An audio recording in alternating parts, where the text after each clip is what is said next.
I'm Paul Dutton with the Community Emergency Response Teams. I've been a CERT trainer now for almost 20 years, working with the Los Angeles Sheriff's Department. I'm a Red Cross volunteer for the last 10 years, taken just about every course Red Cross has to offer, and have experienced all these disasters firsthand myself in many, many ways, as a sheriff volunteer, a CERT coordinator, and a Red Cross volunteer, working their shelters as well. So today, I'm going to get back to some of those things we were talking about in our first video, that a 3-minute kit or a 3-day kit is not going to be enough. I told you that you're really going to be not on your own for 3 days, but 30 days. That's a huge difference. So when we think about that in disasters now, when I used to train years ago, we used to tell people, yeah, you need to get a kit, stay informed, and make a plan, right, for 3 days. Well, now we put a 0 behind that and it's 30 days. But the bigger problem is most of us just think it won't happen to me, it won't happen here, it won't be that bad, right? I can write it out, I can count on someone else, or I can call 911.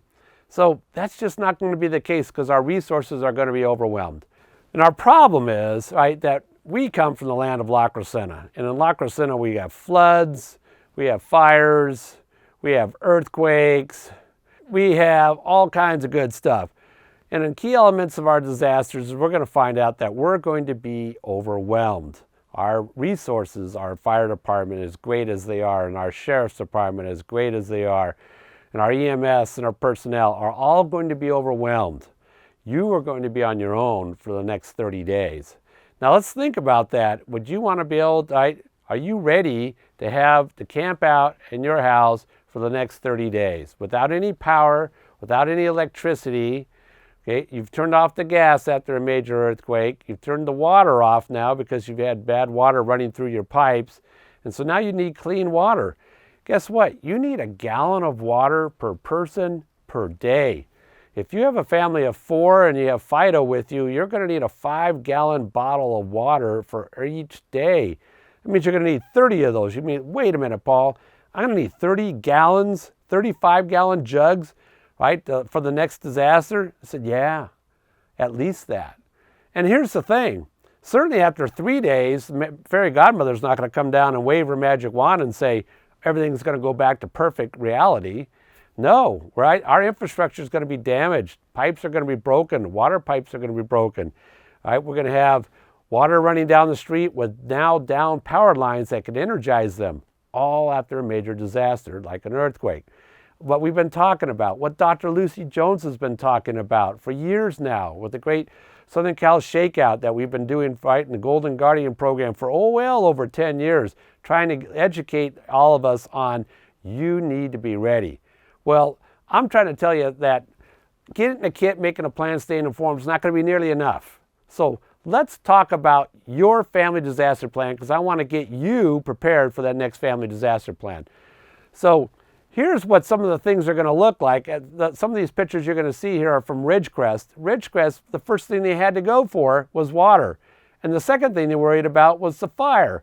So with fires breaking out, why is that a problem? If there's no pressure in these water lines because they're broken and fire hydrants don't have any pressure, then the fire department can't put them out.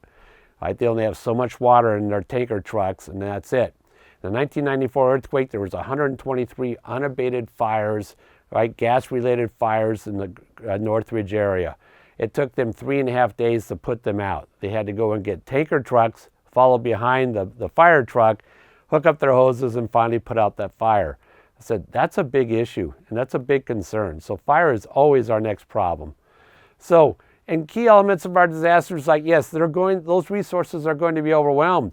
We're not going to have water pressure, right, to put out fires. We're going to have down power lines. We're going to have water lines that are broken and, right, that are going to be bad. So now you're going to need clean drinking water. And we're even going to have broken sewer lines.